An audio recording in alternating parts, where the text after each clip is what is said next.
मां,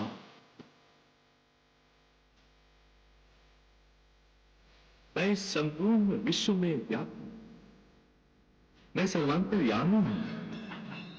ये जगत मुझ में समाया है और मैं इसमें। मेरा अवतार द्वंद्वों की कीट में फंसे मानवों को सीधी राह पर लाने के लिए ही हुआ है। आप मुझे अपने मोह के बंधन से मुक्त करके मुझे अपने कर्तव्य के मार्ग पर आगे बढ़ने दें, अन्यथा मेरा अवतार निष्फल हो जाएगा।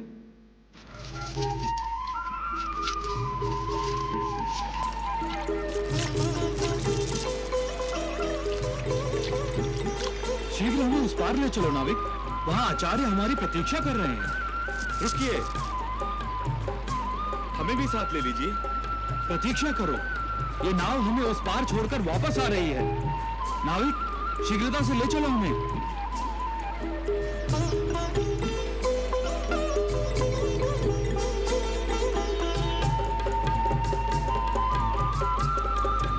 देखो बेचारा कैसी ललचाई हुई नजरों से देख रहा है हमें। शीता है, हवा में उड़कर नदी पार कर ले।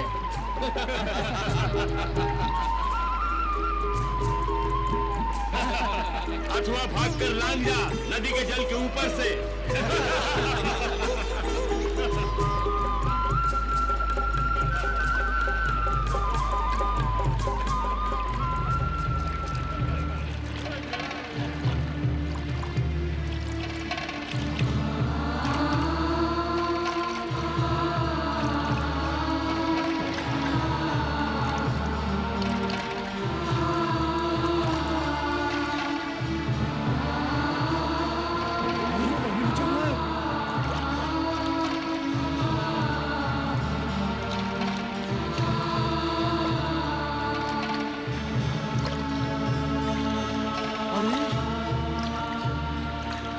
देख रहा हूं वो सत्य है क्या?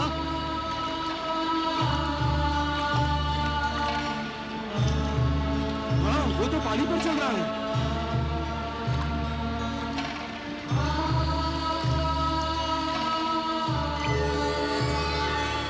अरे कहाँ गया?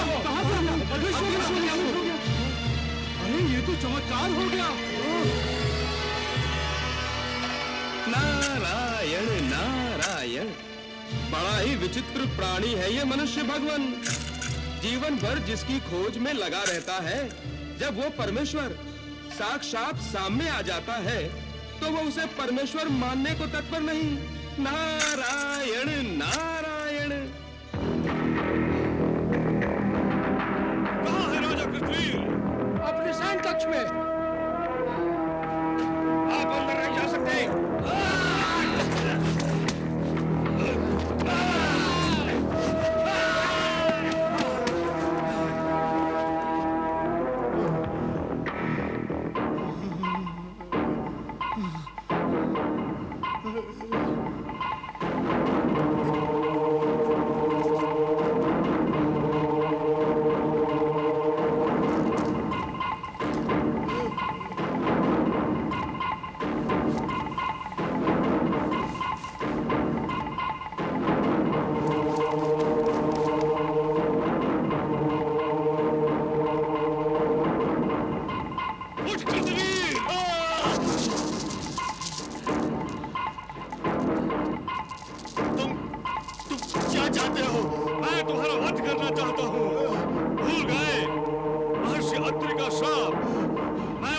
पूरा करने आया हूं। अर्जुन! अर्जुन!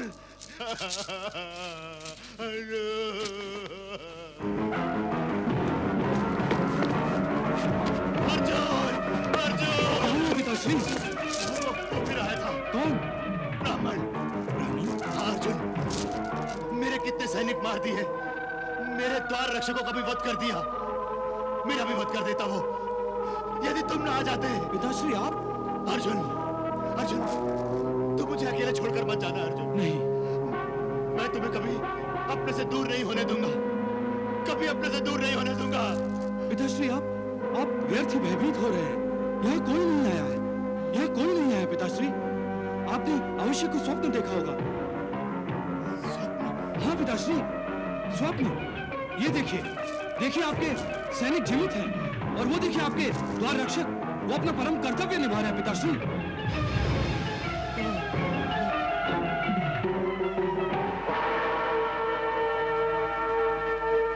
पिताश्री, यहाँ कोई नहीं मरा है, किसी का वध नहीं किया गया है पिताश्री। यहाँ कोई नहीं आया है और न ही कोई आ सकता है। जब तक आपका ये पुत्र कार्तवीर्य अर्जुन जीवित है, साक्षात यमराज भी आपके प्राणों का शत्रु बनकर आ जाए तो मैं उसका भी मुंह मोड़ दूंगा पिताश्री।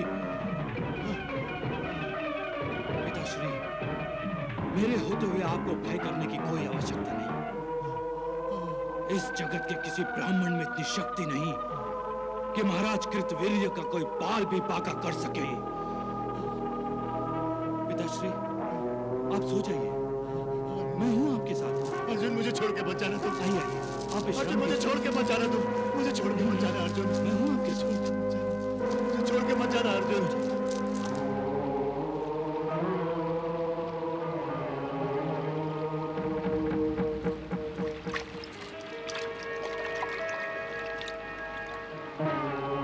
अरे, ये तो वही है, यही तो पानी पे चल रहा था। ये अवश्य कोई महान आत्मा है। कोई बहुत बड़े योगी और तपस्वी जान पड़ते हैं।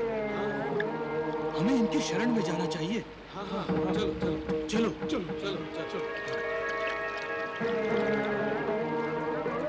राम गुरुदेव।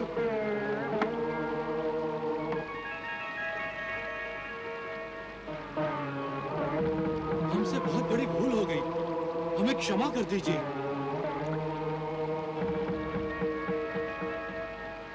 हमें अपनी शरण में ले लीजिए, हमें अपना शिष्य बना लीजिए। आपका तेज बता रहा है आप में अवश्य परमेश्वर का अंश है। हम पर कृपा कीजिए।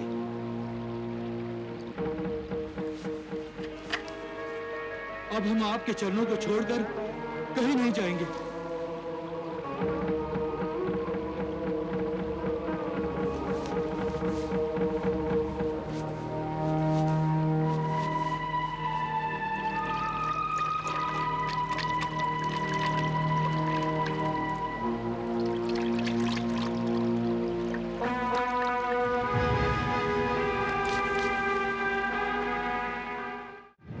नारायण नारायण।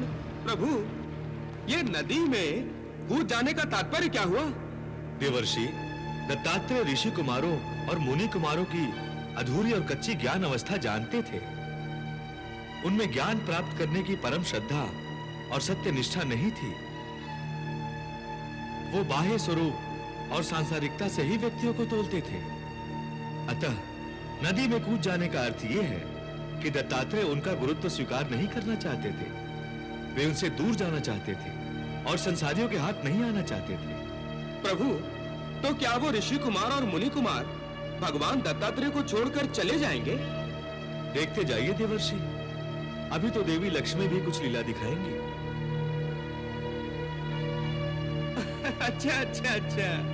देवी लक्ष्मी, आपका प्रादुर्भाव लीलाएं दिखाने के लिए हुआ है। ब्रह्माणी के रूप में आप ब्रह्मा जी की रचना का कार्य पूर्ण करती हैं। रुद्राणी के रूप में आप शिव जी की लीलाओं का संपादन करती हैं। इस समय दत्तात्रेय मेरा अवतार है और आपका आह्वान कर रहा है। क्या आप उसका साथ नहीं देंगी? हाँ माता, मेरा मन भी तनिक लालची और लोलुप हो गया है। कुछ और लीलाएं देखना चाहता है आपकी माता। मुझ पर और पृथ्वी वासियों पर उपकार कीजिए और अपनी लीलाओं के माध्यम से हमें ज्ञान और शिक्षा दीजिए।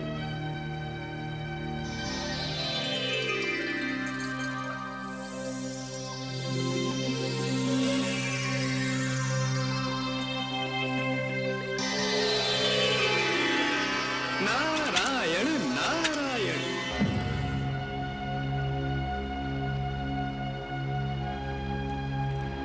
3 दिन हो गए। 3 दिन तक कोई जल में कैसे रह सकता है? क्यों नहीं रह सकता? जिसे जल योग की क्रिया आती है वो रह सकता है। उनके तेज से लगता था वो भी कोई बहुत बड़े योगी है। हम भी यहाँ से हिलने वाले नहीं। वो कभी न कभी तो बाहर आएंगे। हम उन्हें अपना गुरुदेव बनाकर ही रहेंगे। नारायण नारायण।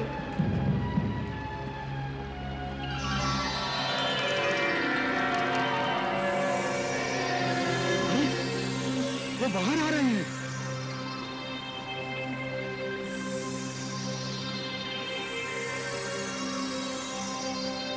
लगता है उन्होंने समाधि छोड़ दी। अब माता लक्ष्मी भी कुछ लीला करने वाली है। जय हो माता, जय हो। गुरुदेव, आप इस प्रकार हमें छोड़कर जल में क्यों चले गए थे? और ये देवी कौन है? और आप जैसे योगी के साथ क्या कर रही हैं?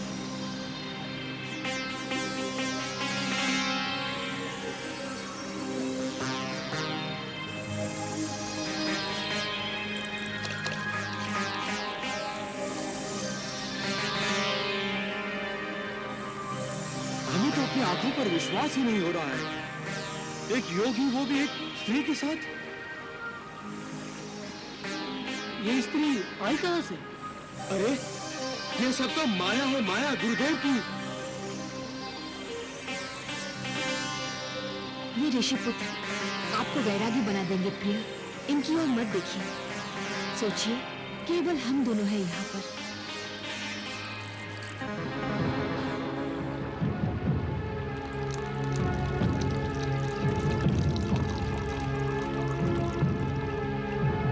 लीजिए प्रिय, मदिरा पीजिए।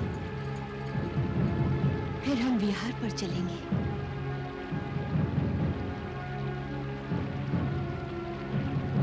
नहीं योगेश्वर, इस पात्र को फेंक दीजिए। ये योगियों को योग से भ्रष्ट कर देता है। इस मायावनी का साथ छोड़ दीजिए। ये आपको नर्क के द्वार पर पहुंचा देगी।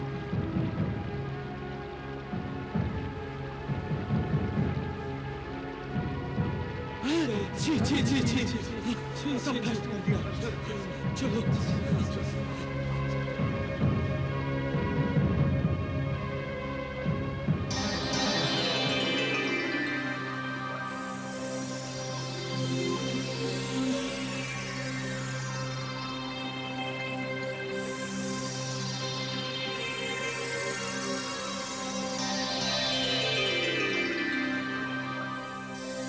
देवी महालक्ष्मी, आप आ गई? आपकी आज्ञा का पालन ठीक से हुआ ना प्रभु? देवी, आपकी इस छोटी सी लीला ने मेरे योगेश्वर रूप को बचा लिया। आप धन्य हैं। नारायण नारायण। देखा आपने देवर्षि नारद, जिस तरह कमल कीचड़ में खिलता है परंतु उस पर कीचड़ का कोई प्रभाव नहीं होता, उसी प्रकार संसारी व्यक्ति संसार में रहकर उन पापों से निर्लिप्त रहे तो केवल उसी को सच्चा ज्ञान प्राप्त करने का अधिकार होता है। प्रभु, इन ऋषि कुमारों और मुनि कुमारों की सांसारिक दृष्टि अभी पूरी तरह से लुप्त नहीं हुई है, तभी तो उन्हें ये मदिरा और स्त्री वाले दत्तात्रेय बुरे लगे। इसीलिए दत्तात्रेय उन्हें ज्ञान प्रदान करने के लिए तैयार नहीं हुए।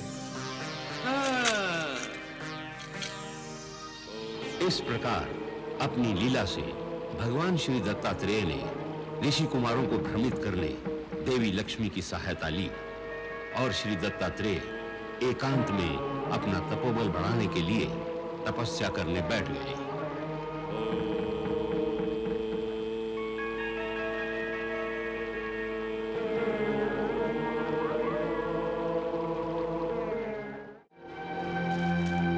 हमने वैदराज की दी हुई औषधि ने पिला दी है। अब महाराज सो जाएंगे।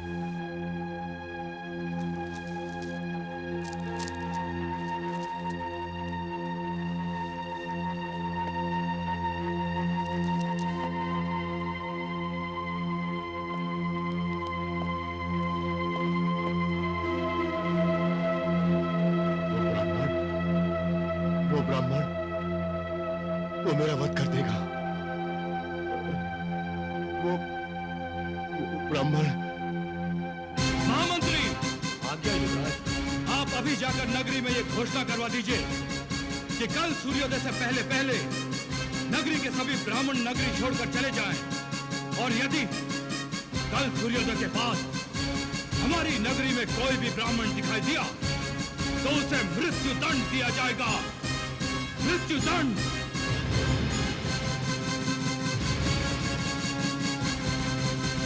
ये आप क्या कह रहे हैं युवराज?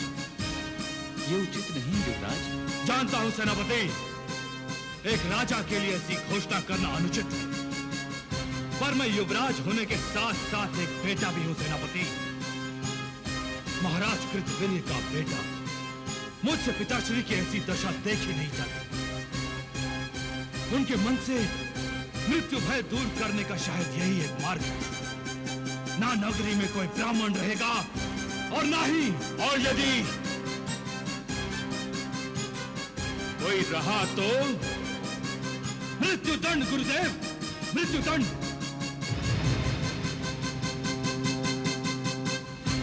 और एक भी ब्राह्मण को यदि मृत्यु दंड मिलने का समाचार पिताश्री के कानों में पड़ जाए तो निश्चय ही ब्राह्मण भय से वो मुक्त हो जाएंगे।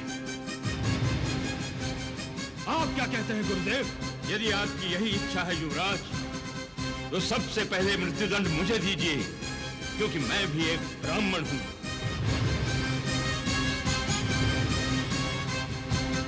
महामंत्री, युवराज की आज्ञा का पालन करो। घोषणा करवा दो कि कल सूर्योदय होने से पहले इस नगरी के हर ब्राह्मण को ये नगरी छोड़कर जाना होगा, अन्यथा उसे मृत्यु दंड मिलेगा। युवराज, सभी ब्राह्मण इस नगरी को छोड़कर चले जाएंगे, किंतु ये ब्राह्मण इस नगरी को छोड़कर नहीं जाएगा। ये गर्ग मृत्यु दंड पाने को तत्पर है, किंतु ये नगरी छोड़कर जाने को तत्पर नहीं। यदि मेरी मृत्यु से मेरे महाराज का मानसिक संतुलन ठीक होता है तो मैं एक बार नहीं 100 बार आपका मृत्यु दंड पाने के लिए तैयार हूं। महामंत्री को आदेश दीजिए युवराज कि वो ब्राह्मणों को नगर छोड़कर जाने वाली घोषणा के साथ ये भी घोषणा कर दे कि कल सूर्यास्त होने के उपरांत एक ब्राह्मण गर्ग को राजा की आज्ञा का पालन न करने के अपराध में नगर के चौक में मृत्यु दंड दिया जाएगा। क्योंकि ये ब्राह्मण इसी नगरी में जन्मा है, उसके जीवन का सूर्यास्त भी इसी नगरी में होगा, इस नगरी के बाहर नहीं।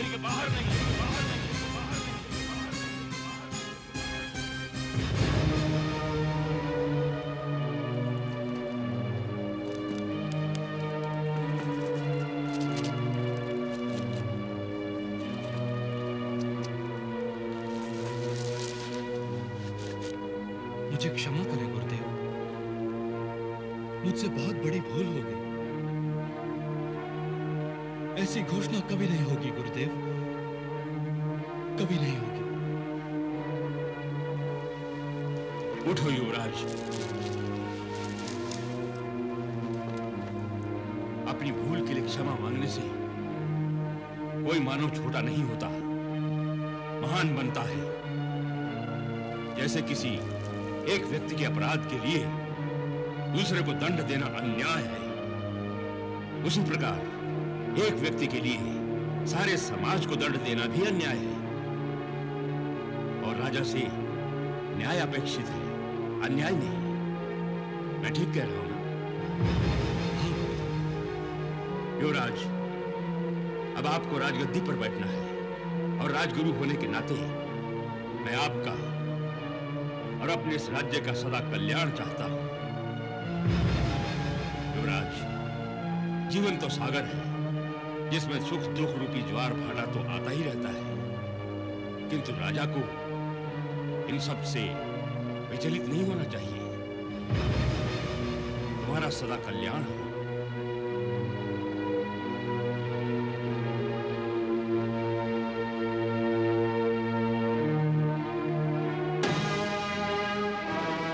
राजा से न्याय अपेक्षित है, अन्याय नहीं। मैं अब और अन्याय नहीं करूंगा गुरुदेव। किसी एक के अपराध के लिए किसी दूसरे को दंड नहीं दूंगा।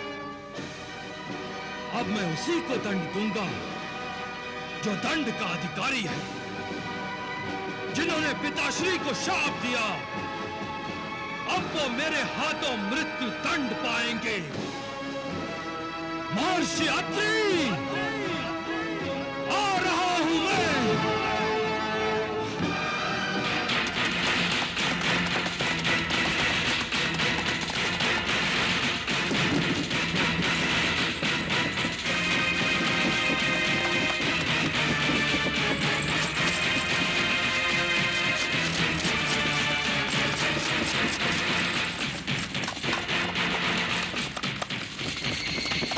नारायण नारायण नारायण नारायण।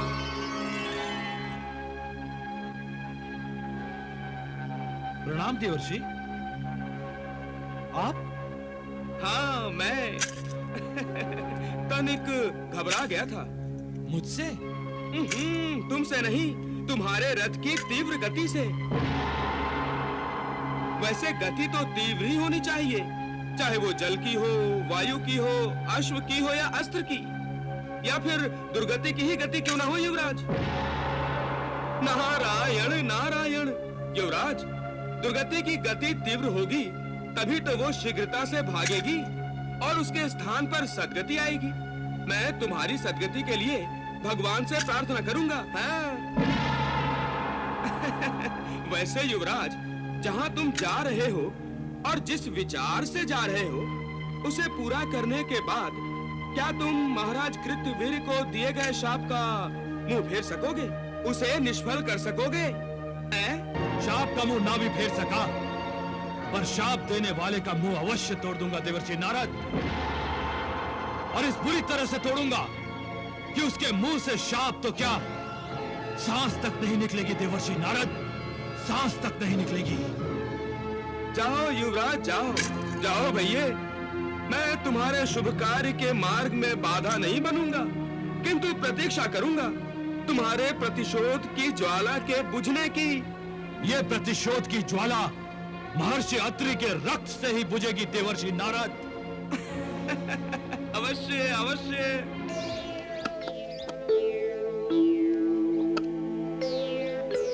लाओ, पुष्प दो।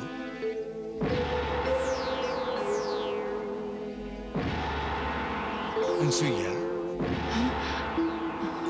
ध्यान कहाँ चला गया? स्वामी, दुर्वासा और दत्त को देखे बहुत दिन हो गए। दुर्वासा तो तपस्या में लीन है और तुम्हारा दत्त लीलाएं कर रहा है आजकल।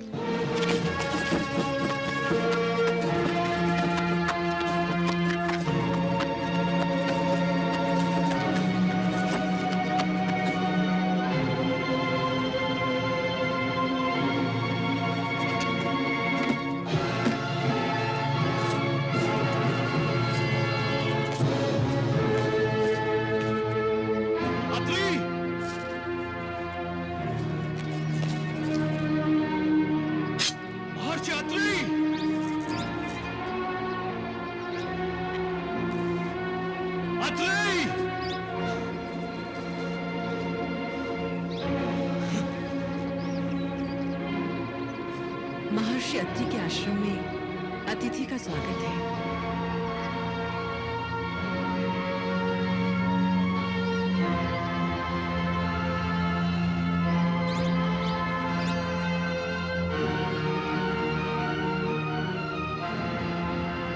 इस आश्रम में शस्त्र की कोई आवश्यकता नहीं है अतिथि। यहाँ शस्त्र का प्रयोग नहीं होता, अतः आप बिल्कुल सुरक्षित हैं। गौतम, आज्ञा गुरुदेव। अतिथि से शस्त्र ले लो गौतम, और ले जाकर सुरक्षित स्थान पर रख दो। ये आश्रम से जब जाएंगे तब अपने साथ लेकर जाएंगे। यहाँ आश्रम में पूजा केवल परमेश्वर की होती है, शस्त्र की नहीं। शस्त्र दे दीजिए।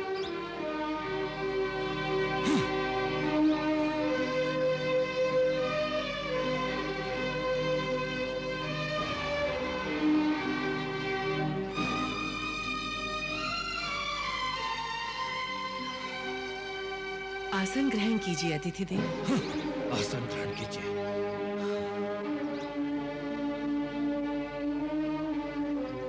कहिए, हम आपकी क्या सेवा कर सकते हैं? क्या सेवा कर सकती हैं आप? आप हमारे अतिथि हैं और अतिथि परमेश्वर का रूप है। परमेश्वर के लिए हम अपने प्राण भी दे सकते हैं। मुझे वही चाहिए। क्या? मुझे महर्षि अत्रि के प्राण चाहिए।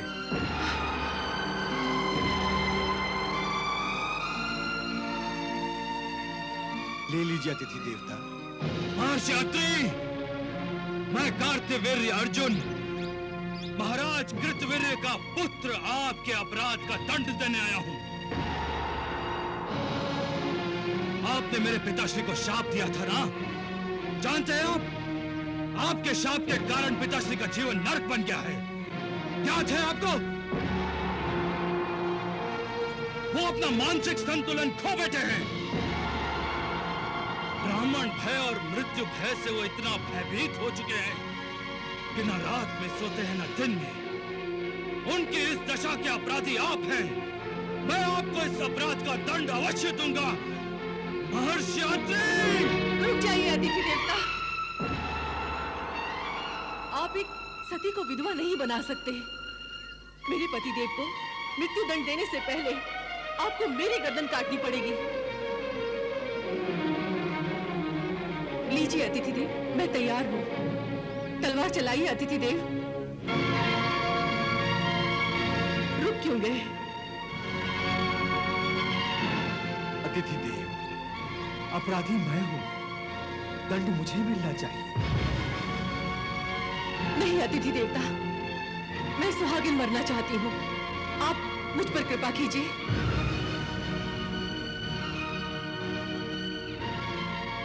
पहले मुझ पर कृपा कीजिए। मुझ पर?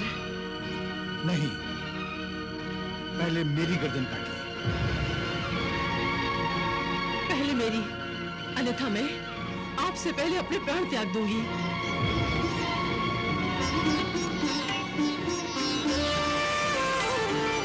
कार्तवीर्य आया यहाँ लेने को प्रतिशोध, त्याग मूर्तियां देख कर भूला वैर विरोध, जागा अंतर्बोध। क्षमा कीजिए महर्षि, क्षमा करें माता। मुझसे बहुत बड़ी भूल हुई जो मैंने आपसे प्रतिशोध लेने के विषय में सोचा।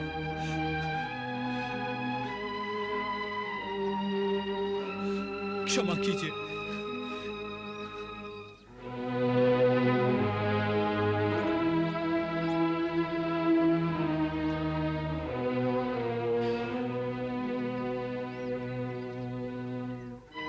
तुम्हारा कोई दोष नहीं है वत्स।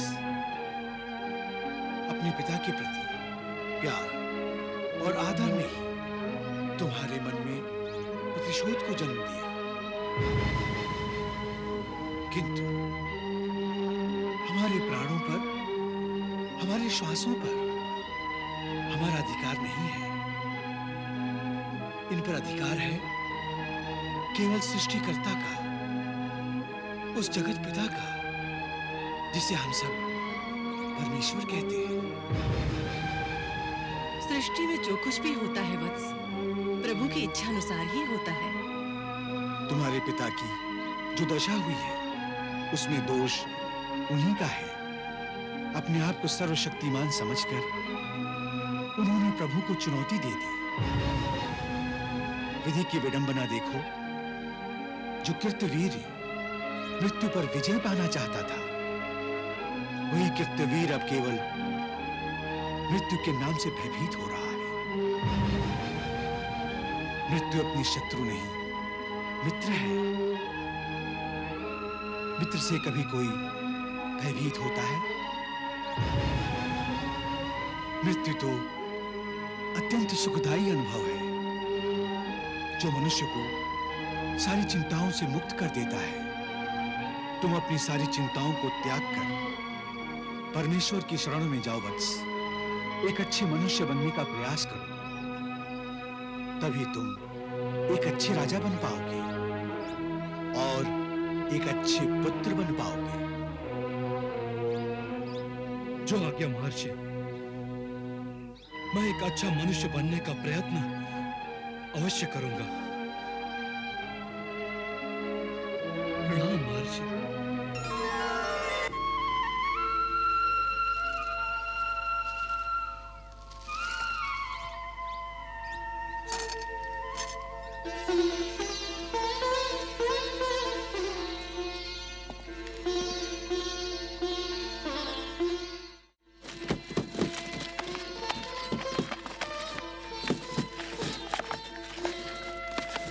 नारायण नारायण नारायण नारायण। प्रणाम देवर्षि। कल्याण वस्तु। ऐ युवराज, अपनी प्रतिशोध की ज्वाला बुझा कर आ रहे हो?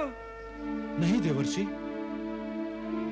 ज्वाला बुझाकर नहीं, प्रतिशोध की ज्वाला में अपने अहम को जलाकर आ रहा हूं मैं। ये क्या कह रहे हो? ये क्या कह रहे हो युवराज? वो प्रतिशोध? नारायण नारायण। हाँ देवर्षि, मैं जब आश्रम पहुंचा तो अपने प्रतिशोध और क्रोध से जल रहा था, परंतु महर्षि अत्रि ने अपने ज्ञान की ऐसी वर्षा की कि प्रतिशोध और क्रोध दोनों बुझ गए। कितना सत्य कहा था उन्होंने कि हमारे प्राणों पर, हमारी सांसों पर हमारा अधिकार नहीं है, परमेश्वर का अधिकार है। आश्रम जाकर तुम्हारे सारे पाप धुल गए युवराज। अब तुम में दैविक गुणों की उत्पत्ति होने जा रही है। तुम एक महान राजा बनोगे युवराज, महान राजा। देवर्षि, आप अपनी कृपा मुझ पर बनाए रखिएगा। प्रणाम। नारायण नारायण। चलो साथी।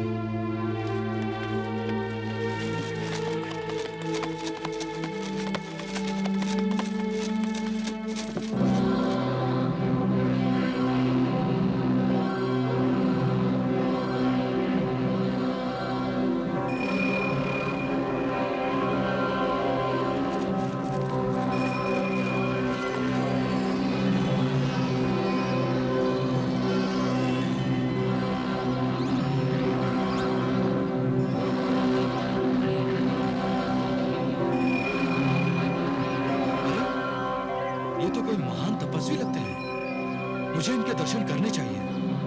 आप यहीं ठहरिए, मैं दर्शन करके आता हूं।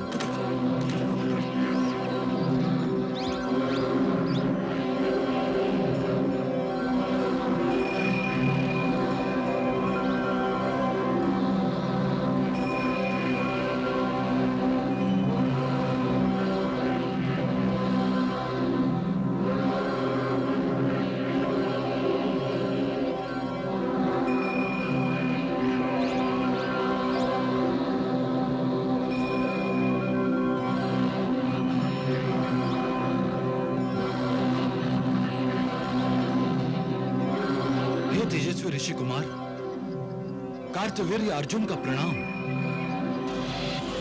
रुक जाओ अर्जुन, रुक जाओ अर्जुन, तुम किसे प्रणाम कर रहे हो? असुर राज दुर्जन, असुर श्रेष्ठ दुर्मति, आपको कार्तवीर्य अर्जुन का प्रणाम। तुम्हारा कल्याण हो। परंतु जो तुम करने जा रहे हो वो असुर जाति के कल्याण का नहीं है। ऐसे असुर कुमारों को प्रणाम करके तुम समस्त असुर जाति का अपमान कर रहे हो। ये आप क्या कह रहे हैं? ऋषि कुमार कितने तेजस्वी हैं, आप देख रहे हैं ना?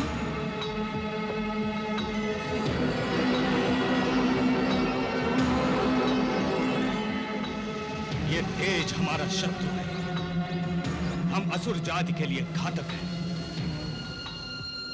तुम्हारे पिता कृतवीर्य ने इसी तेज के कारण अपना मानसिक संतुलन खो दिया और तुम उसी तेज को प्रणाम करने जा रहे हो। तुम तो शाप देने वाले अत्रि ऋषि से प्रतिशोध लेने गए थे ना? क्या हुआ? उस ऋषि ने इसके विचारों का शोध कर डाला। गया था क्रोध की अग्नि में जलता हुआ, लगता था सारा आश्रम जला डालेगा, और लौटा है हाथ जोड़कर, उपदेश सुनकर। तुमसे कुछ भी नहीं हो सकता कार्तिवीर्य। लौट जाओ अपने पिता की नगरी, लौट जाओ।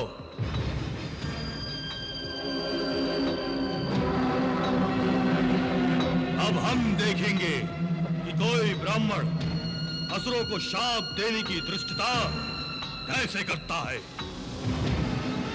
ब्राह्मण ही क्या, हम उस परमेश्वर का विनाश कर देंगे जिसकी ब्राह्मण पूजा करते हैं।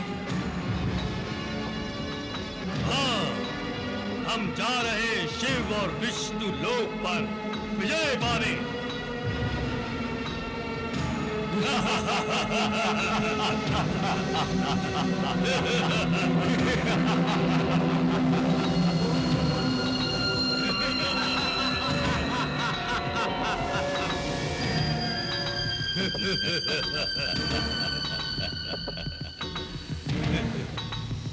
दुर्मति, इन तपस्वियों के तपोबल और समस्त शक्तियों का स्रोत शिव और विष्णु ही है ना? हाँ, क्यों? अगर हम इन समस्त शक्तियों के स्रोत का ही नाश कर दें तो? अच्छा विचार है भ्राताश्री। उनकी नाश का अर्थ है तपस्वियों का नाश, देवताओं का नाश। और हम ये नाश करेंगे अवश्य, क्योंकि हम अमर हैं, हम अजेय हैं।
विष्णु लोग छीन लेना चाहते हैं भगवान।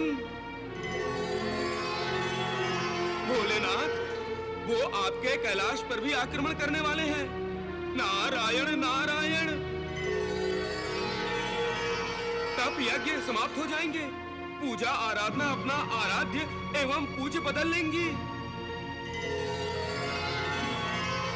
नारायण, आपको तो कोई चिंता ही नहीं है। मैं कोई अपना स्वप्न नहीं बता रहा हूं भगवान। आप जानते हैं ना, दुर्जन और दुर्मति अजेय हैं, उन्हें कोई पराजित नहीं कर सकता, कोई विनाश नहीं कर सकता उनका। पितामह ने ही तो उन्हें वरदान दिया है। क्यों विधाता? तुम सर्वज्ञ हो, सब समाचार रखते हो। मैं उनकी तपस्या से प्रसन्न हुआ, इसलिए मुझे उनकी प्रार्थना सुननी पड़ी। ओम ब्रह्मदेवाय नमः। ओम ब्रह्मदेवाय नमः। ओम ब्रह्मदेवाय नमः। ओम ब्रह्मदेवाय नमः। आंखें खोलो वत्स, हम तुम्हारी तपस्या से प्रसन्न हुए। वर मांगो। हे परमपिता परमेश्वर, आप हम दोनों को अमर होने का वरदान तो दे नहीं सकते। आप हमें ये वरदान दे विधाता कि हमारी मृत्यु हो तो केवल शिव शंकर के हाथों, और मृत्यु के समय महादेव कैलाश पर नहीं, पृथ्वी पर हों। और महादेव उस समय जागृत अवस्था में ना हो। तथास्तु।